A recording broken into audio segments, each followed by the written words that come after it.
Iran के सर्वोच्च नेता आयतुल्ला सैयद अली खामनई के राजकीय अंतिम संस्कार की प्रक्रिया राजधानी तेहरान में शुरू हो चुकी है।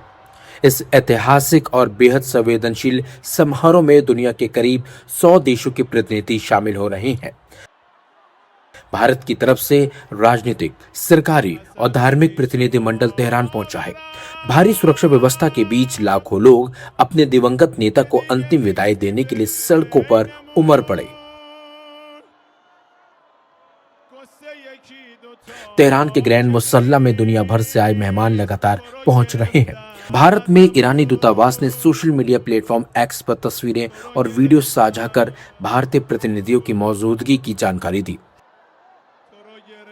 भारत से पीडीपी अध्यक्ष महबूबा मुफ्ती और कांग्रेस के विदेश मामलों के विभाग के प्रमुख सलमान खुर्शीद अंतिम संस्कार में शामिल हुए।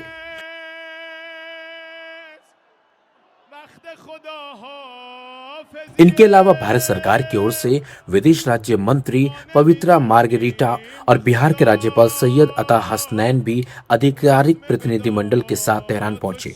विभिन्न धर्मों के भारतीय धर्मगुरुओं ने भी अंतिम दर्शन कर दिवंगत नेता को श्रद्धांजलि दी।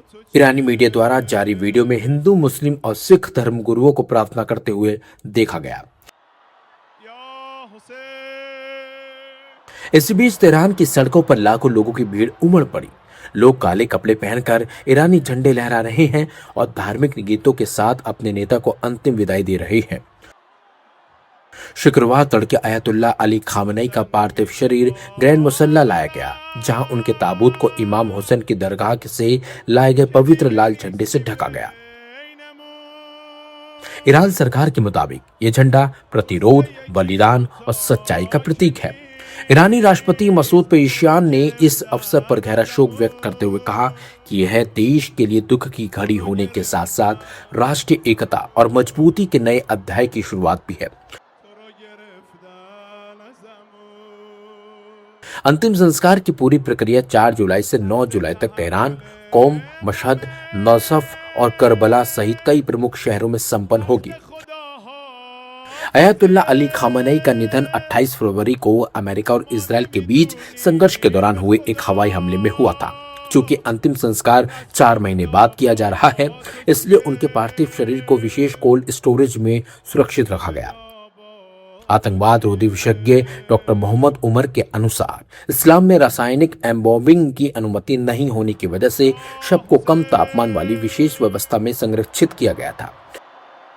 शिया परंपरा विशेष परिस्थितियों में अंतिम संस्कार में देरी और शव को कोल्ड स्टोरेज में रखने की अनुमति देती है। यह अंतिम संस्कार ईरान के इतिहास की सबसे कड़ी सुरक्षा व्यवस्था के बीच हो रहा है।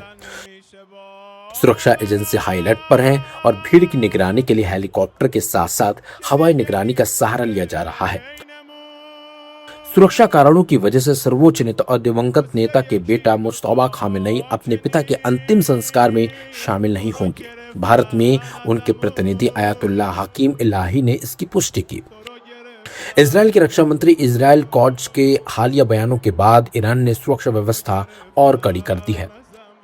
ईरानी विदेश मंत्री अब्बास अरागची और सैन्य अधिकारियों ने चेतावनी दी है कि किसी भी तरह की उकसावे वाली कार्रवाई का कड़ा जवाब दिया जाएगा। वहीं मुज्तबा खामेनेई की सेहत को लेकर भी अब तक सस्पेंस बना हुआ है।